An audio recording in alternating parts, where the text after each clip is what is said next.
Alright, the next two problems, the last two problems for week 7 are 19 and 20. Do give you some more problems to do with. This is like application of what you've been doing.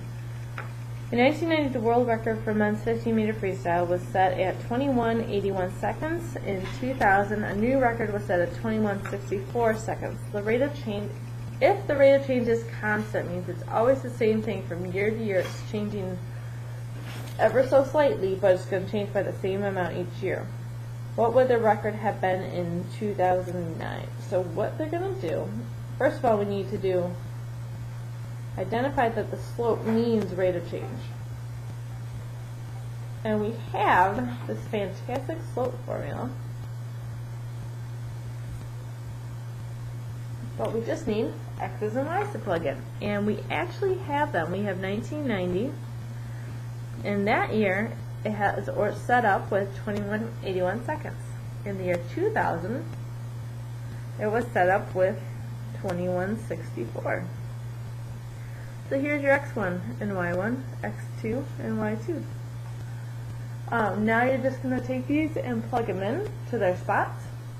So you're going to have the numbers, something minus something, or something minus something, equals subtract the tops, get a number on top, subtract the bottoms, get a number on bottom, and divide it out to get a decimal answer. This will be negative.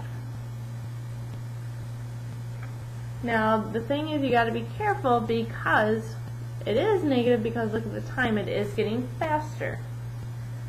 So what you're going to need to do from there is you're going to know that 2000, the time was 21:64.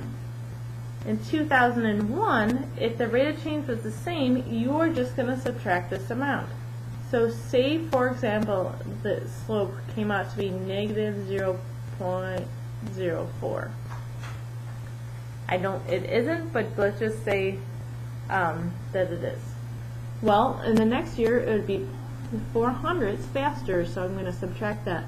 I would do 21:64 minus that, so I'd get 21.60. In 2002, I'm going to take this number and subtract that much time, 21.56.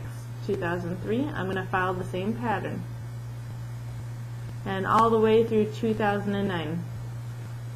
So compare, when you get your slope and do this, compare that with the time of 21:91 in 2009.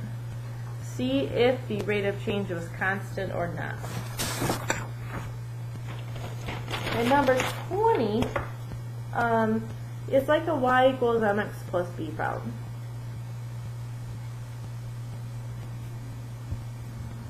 Alright. A car rental company charges that per day and that per mile. Car rental B charges that per day and no mileage. Alright, so we have car company A and car company B. They have a charge of 15.95 per day times days plus 0.22 times the miles. Sorry, we don't exactly have that. Sorry about that. Car company B is $24.95 per day, but no extra cost, even though if you drive 5 miles or 1,000. Alright, so just answer the rest of the question. Suppose you plan to drive for 7 days, and you will drive an average of 50 miles per day. Now keep in mind, per day.